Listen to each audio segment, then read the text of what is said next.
Hello friends, എല്ലാവർക്കും അർച്ചന ചേച്ചി LLB സീരിയലിൻ്റെ ലേറ്റസ്റ്റ് പ്രൊമോ റിവ്യൂയിലേക്ക് സ്വാഗതം. അങ്ങനെ അർച്ചനയുടെ ശത്രുക്കൾ എങ്ങനെയെങ്കിലും അർച്ചനയെ ബാർ അസോസിയേഷൻ പ്രസിഡന്റ് സ്ഥാനത്തിൽ നിന്നും എങ്ങനെയെങ്കിലും തോൽപ്പിക്കണമെന്നോ അല്ലെങ്കിൽ അർച്ചനയെ അതിൽ നിന്ന് പിന്തിരിപ്പിക്കാനോ ഉള്ള ശ്രമമാണ്. എന്നാൽ അർച്ചനയാണെങ്കിൽ വളരെ ശക്തിയോടെ തന്നെ മുന്നേറിക്കൊണ്ടിരിക്കുകയാണ്. എല്ലാ ഭാഗത്തു നിന്നും അർച്ചനയ്ക്ക് വളരെ സപ്പോർട്ടാണ് കിട്ടുന്നത്. അതുകൊണ്ട് തന്നെ വിജയ് ശങ്കറിനും കൂട്ടുകാർക്കും നല്ല പേടിയുണ്ട്. ബാർ അസോസിയേഷൻ പ്രസിഡന്റിന്റെ സ്ഥാനത്തേക്ക് അർച്ചനയും വിജയ് ശങ്കറും മാത്രമാണ് നോമിനേഷൻ കൊടുത്തിരിക്കുന്നത്. താൻ ജയിക്കണമെന്ന് ആഗ്രഹിച്ചുകൊണ്ട് അർച്ചനയും ദീപ്തി എല്ലാവരും കൂടി പോസ്റ്ററുകളും ഫ്ലെക്സുകളെല്ലാം വെക്കുകയാണ്. എന്നാൽ ഇതൊന്നും കണ്ട് വിജയ് ശങ്കറിനും കൂട്ടുകാർക്കും ഒട്ടും തന്നെ സഹിക്കുന്നില്ല. അങ്ങനെ ജഗദീഷ് വക്കീലും രവികുമാറും കൂടി അർച്ചനയുടെ ഫ്ലെക്സ് എല്ലാം കീറിക്കളയുകയാണ്. ആ പോസ്റ്റർ കീറിക്കളഞ്ഞതാണെന്ന് അർച്ചനയ്ക്ക് ഒരു നിമിഷം പോലും ചിന്തിക്കാതെ അത് വിജയ് ശങ്കറും കൂട്ടുകാരും ചെയ്തതാണെന്ന് ഉറപ്പിക്കാനാവുന്നുണ്ട്. അർച്ചന അങ്ങനെ ജഗദീഷ് വക്കീലിനോടും രവികുമാറിനോടും കൂടി പറയുന്നുണ്ട്, എന്റെ പോസ്റ്റർ നിങ്ങൾ കീറിയെങ്കിൽ അത് എന്റെ ആത്മവിശ്വാസം കൂട്ടുകയുള്ളൂ. ഇത്രത്തോളം ഈ പ്രസിഡന്റ് സ്ഥാനത്തിന് വേണ്ടി ഞാൻ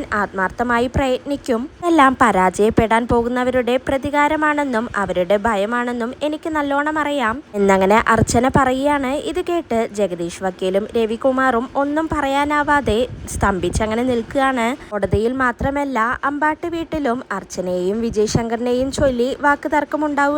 എന്റെ അമ്മയ്ക്ക് വേണ്ടി ചിന്നു തന്നെ ഇപ്പോൾ മുന്നോട്ട് ഇറങ്ങിയിരിക്കുകയാണ്. രുക്കുവിന് തക്ക മറുപടി കൊടുക്കുന്നുണ്ട് ചിന്നു എല്ലാ കാര്യങ്ങൾക്കും. ചന്ദ്രയ്ക്ക് ജാമ്യം കിട്ടിയതോടെ രുക്കു ആണെങ്കിൽ വളരെ സന്തോഷത്തിലാണ്. എന്തിനും ഏതിനും അർച്ചനയെയും കുടുംബത്തിനെയും കുറ്റപ്പെടുത്തിക്കൊണ്ടിരിക്കുകയാണ്. അങ്ങനെ ചിന്നുവും രമ്യയും മഞ്ജുവും രുക്കുവും കൂടി സംസാരിച്ചുകൊണ്ട് അങ്ങനെ നിൽക്കുകയാണ്. രുക്കു അപ്പൊ പറയുന്നുണ്ട്, ബാർ അസോസിയേഷൻ പ്രസിഡന്റായി അർച്ചനേച്ചി വിജയിക്കാൻ പോകുന്നില്ലെന്ന് പറയുമ്പോൾ ചിന്നു പറയുന്നുണ്ട്, എന്റെ അമ്മ തന്നെ ഇതിൽ വിജയിച്ചിരിക്കും, അതെനിക്ക് ഉറപ്പാണെന്ന് പറയുമ്പോൾ രുക്കു ആണെങ്കിൽ പരിഹസിച്ചുകൊണ്ട് പറയുന്നുണ്ട്, അത് നീ സ്വപ്നം കണ്ടാൽ മതി, റിസൾട്ട് വരുമ്പോൾ എൻ്റെ ഏട്ടൻ വിജയിച്ചിരിക്കുമെന്ന് വളരെ ആത്മവിശ്വാസത്തോടെ രുക്കു അങ്ങനെ പറയുകയാണ്. എന്നാൽ ഇത് കേട്ട് ചിന്നുവും ഒട്ടും തന്നെ വിട്ടുകൊടുക്കാതെ പറയുന്നുണ്ട്, നമുക്ക് നോക്കാം, എൻ്റെ അമ്മ തന്നെ ഇതിൽ വിജയിച്ചിരിക്കുള്ളൂ, രുക്കു ആൻറ്റി നോക്കിക്കോ എന്ന് പറയാണ്. രുക്കുവും ചന്ദ്രയുമാണെങ്കിൽ അർച്ചനയെ തോൽപ്പിക്കാനായി അവരുടേതായ രീതിയിൽ ആസൂത്രണം ചെയ്യുന്നുണ്ട്.